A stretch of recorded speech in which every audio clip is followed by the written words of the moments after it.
Hello everyone, welcome to Law of Assumption Coaching. Thank you so much for coming back here again and I hope you guys are doing awesome. आप लोग का weekend अच्छा गया होगा, ऐसी उम्मीद करती हूँ मैं.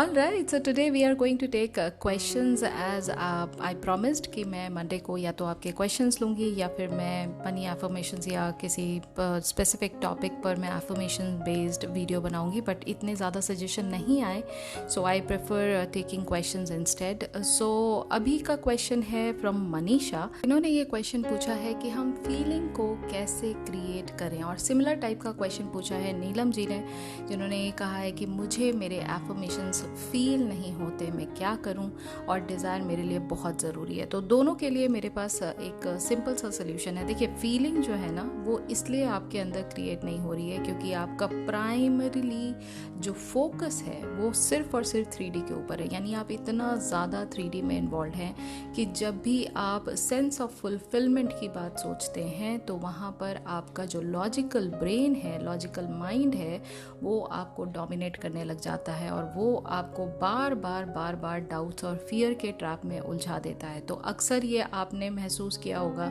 कि आपको फीलिंग इसलिए जनरेट नहीं होती है क्योंकि आप उसको बिलीव ही नहीं करते हैं. आपकी जो इमेजिनेशन है उसमें जो कुछ भी चल रहा है उसको आप बिलीव ही नहीं करते हैं क्योंकि अल्टीमेटली आपको ये लगता है कि ये होगा कैसे, ये हो ही नहीं सकता है. It is next to impossible thing to achieve and that is why you are not able to create the feeling that you should be getting while imagining your desired scene. अब इसका सोल्यूशन क्या है उसके बारे में बात कर लेते हैं, क्योंकि रीज़न जब आपको पता लग गया, आपको प्रॉब्लम पता है, तो सोल्यूशन निकालने में ज़्यादा देर नहीं लगती है. देखिए, इसका सिंपल और एक अकेला सोल्यूशन जो है वो ये है कि आपको 3D से डिटैच होना पड़ेगा. तो 3D से डिटैच होने के लिए आपको एक छोटे छोटे एक्सपेरिमेंट्स अपने साथ करने पड़ेंगे कि आप जो चीज़ें इमेजिन कर रहे हैं अपनी लाइफ में वो चीज़ें रियलिटी में 3D में आपकी लाइफ में दिखाई देती है, आपको नज़र आ रही है.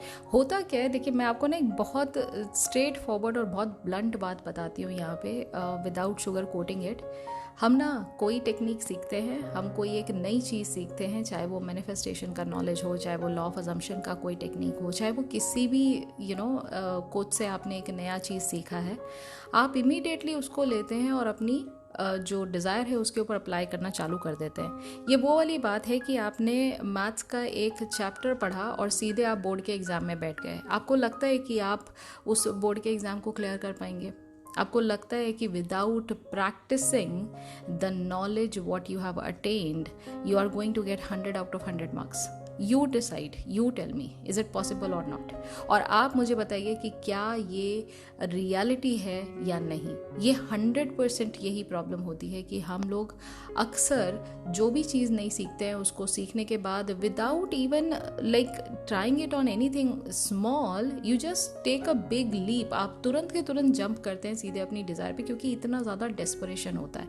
बट दैट बीइंग सेड, आप 3D को अभी भी रियलिटी से दूर नहीं कर रहे हैं. 3D को आज भी आप अपनी ही रियलिटी मान. इसका मतलब ये हुआ कि कोई बस ये बता दे कि यार फीलिंग वीलिंग कुछ नहीं करना है, हमें कोई ऐसी चीज़ें नहीं करना है, बस अगर मुझे सारा दिन दिखने के लिए बोल दिया जाए ना और मेरी ये डिज़ायर मेरे सामने आ जाए, I am more than happy. क्योंकि मुझे पता है कि 3D में तो मेरे लिए ये पॉसिबल नहीं है. तो यहाँ पर आप थोड़ी देर ना अपने आप को एनालाइज करिए और फिर आप समझने की कोशिश करिए कि ये फीलिंग आपके अंदर क्यों जनरेट नहीं हो रही है.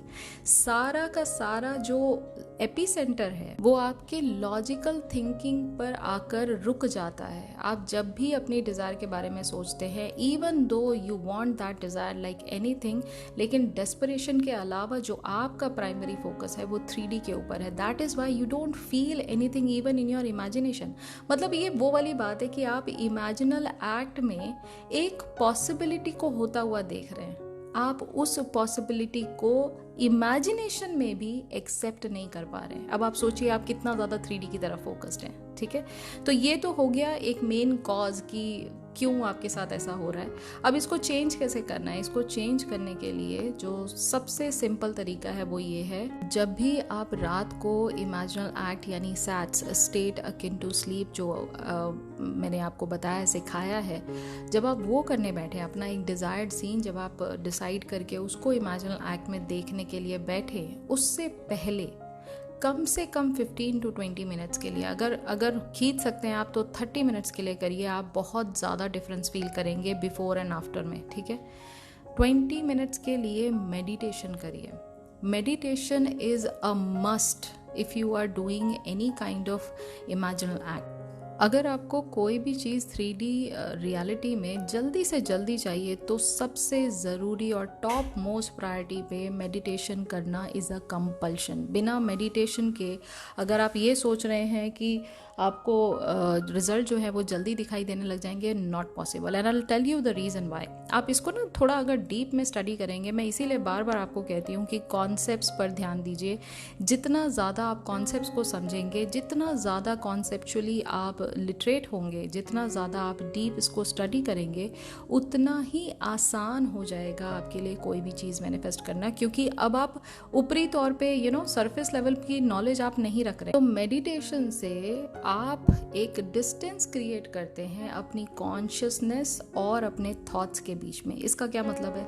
इसका मतलब यह है जो कांस्टेंट बेसिस पर आपके थॉट्स दिमाग में चलते रहते हैं उसको आप कंट्रोल नहीं कर रहे हैं, उसको सिर्फ आप आने दे रहे हैं और जाने दे रहे हैं, क्योंकि एज कॉन्शियसनेस आप अपने आप को अब सेपरेट कर चुके हैं। आप अपने आप को अब उस प्रोसेस ऑफ थिंकिंग में बार बार इन्वॉल्व नहीं कर रहे हैं। आप इन थॉट्स को सिर्फ एज नॉर्मल नोटिफिकेशन जैसे फ़ोन में आते हैं ऐसे आप आने देते हैं और जाने देते हैं। इनमें किन थॉट्स के ऊपर आपको एक्चुअली अपने कॉन्शियसनेस को अप्लाई करना है वो आप डिसाइड करते हैं। तो कंट्रोल कहीं ना कहीं आपने वापस लिया ना अपने आप का, राइट। तो जब आप इस तरह से करेंगे तो क्या होगा कि आपको एक डिटैचमेंट अपने आप महसूस होगा 3D रियलिटी से, क्योंकि जिस रियल वर्ल्ड को आप सो कॉल्ड जो आपका 3D वर्ल्ड है उसको आप रियल मानते हैं, उसको आप कहीं ना कहीं पीछे छोड़ देंगे जब आप सारा का सारा फोकस अपने जो कॉन्शियसनेस है उसके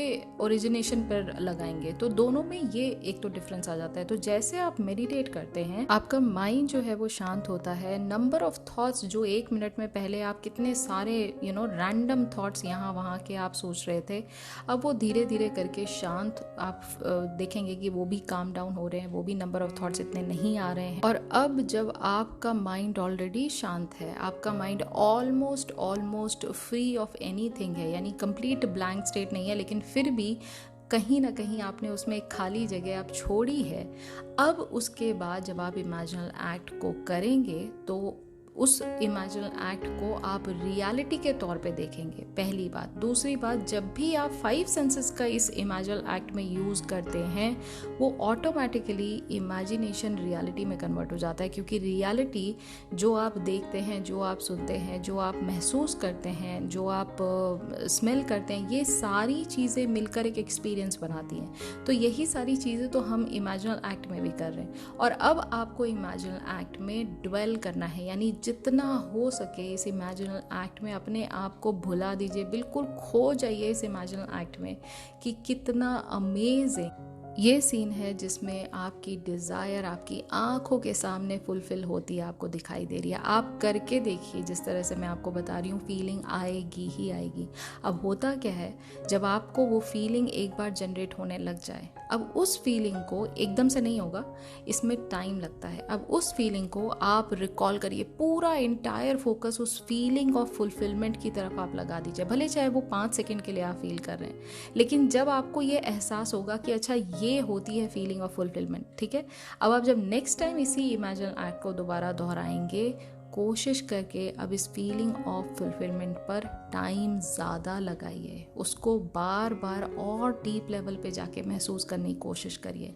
सेंस ऑफ सेटिस्फैक्शन, ये जब तक आपको नहीं आएगा तब तक आपकी जो डिज़ायर्स हैं वो 3D वर्ल्ड में मैनिफेस्ट होकर नहीं आएंगी। तो उसके लिए ज़्यादा से ज़्यादा टाइम 3D को छोड़कर 4D यानी जो आपका इमेजिनेशन है उसमें लगाइए। और लास्ट और सबसे इम्पॉर्टेंट जो टिप है यहाँ पर वो ये है कि जब आपको ये सेंस ऑफ फुलफिलमेंट महसूस होने लग जाए, इसके बाद आपको एक या तो जर्नल आप लिख सकते हैं तो जर्नल में लिखिए, या फिर आप वापस से आंखें बंद करके थैंक यू ज़रूर बोलिए, ग्रैटिट्यूड ज़रूर बोलिए कि आप कितने ज़्यादा थैंकफुल हैं कि आपने जो चाहा था, जो सोचा था, जो इमेजिन किया था, वो डिज़ायर आपकी 3D रियलिटी में आपको मिल चुकी है। And how your life has completely transformed because of the fulfilment of this desire. ठीक है, तो जब ये तीनों चारों स्टेप आप करते हैं तो फीलिंग आएगी ही आएगी, और प्लस आपको 3D में आपका जो मूवमेंट है डिज़ायर बेस्ड, वो भी आपको दिखाई देने लग जाएगा। ये राइट तरीका है एक चीज़ को करने के लिए। और अगर आप अफर्म करते हैं तो अफर्म करने में भी देखिए, एफर्मेशन का काम फीलिंग ऑफ फुलफिलमेंट नहीं है। एफर्मेशन का काम आपको याद कराना है कि जो आप चाहते हैं वो ऑलरेडी आपके पास है। इसलिए इमेजिन एक्ट को करना ज़रूरी होता है, इसलिए सैट्स करना ज़रूरी होता है। और जब आप इमेजिन एक्ट करके रात को ग्रेटफुल और थैंकफुल फील करते हैं at that point of time, ये मॉर्निंग में या ये पूरे दिन में आप अफर्म कर सकते हैं कि जो मैंने देखा वो डिज़ायर मेरी ऑलरेडी फुलफिल्ड हो चुकी है, and hence now I am feeling happy. ये एफर्मेशंस आपको एक हैप्पी फीलिंग का एहसास कराते हैं, क्योंकि अब आपको ये पता है कि ये जो डिज़ायर थी मेरी, ये ऑलरेडी मेरे पास आ चुकी है। तो जब आप इस तरह से अफर्म करेंगे तो फीलिंग भी आएगी, सेंस ऑफ सेटिस्फैक्शन भी आएगा, सेंस ऑफ फुलफिलमेंट भी आएगा। और अब आपको बार बार 3D की तरफ देखने की, डाउट करने की, उसे डरने की, ये सब आपको कोई ज़रूरत नहीं पड़ेगी, क्योंकि अब आपको इंटरनल वर्ल्ड में जो आपने क्रिएशन करना था उसी में आप इतने ज़्यादा इन्वॉल्व हैं, उसी में आप इतने ज़्यादा खुश हैं कि आपको 3D की तरफ ध्यान देने की कोई नीड लगती ही नहीं है। तो ये है राइट तरीका आपको फीलिंग जनरेट करने के लिए। ठीक है, तो मुझे लगा यस ये वीडियो बनानी चाहिए। और यस ये थी आज की video. I hope you like today's video. In case if you did, do not forget to give it a big fat thumbs up. एक लाइक ज़रूर करिए और साथ ही साथ मुझे कमेंट में लिखकर बताइए कि आपने अभी तक इमेजिन एक्ट करना शुरू किया है या नहीं किया है। और अगर आपने एफर्मेशंस को बना लिया है, उसको बोलना शुरू किया, जो कि हमने वीकेंड पे किए थी एक्सरसाइज, तो उसमें कोई चैलेंजेस आपको आ रहे हैं नहीं, I am there to help you out. ठीक है, तो मैं मिलूंगी अब आपसे कल। तब तक अपना ख्याल रखिए एंड हैप्पी मैनिफेस्टिंग।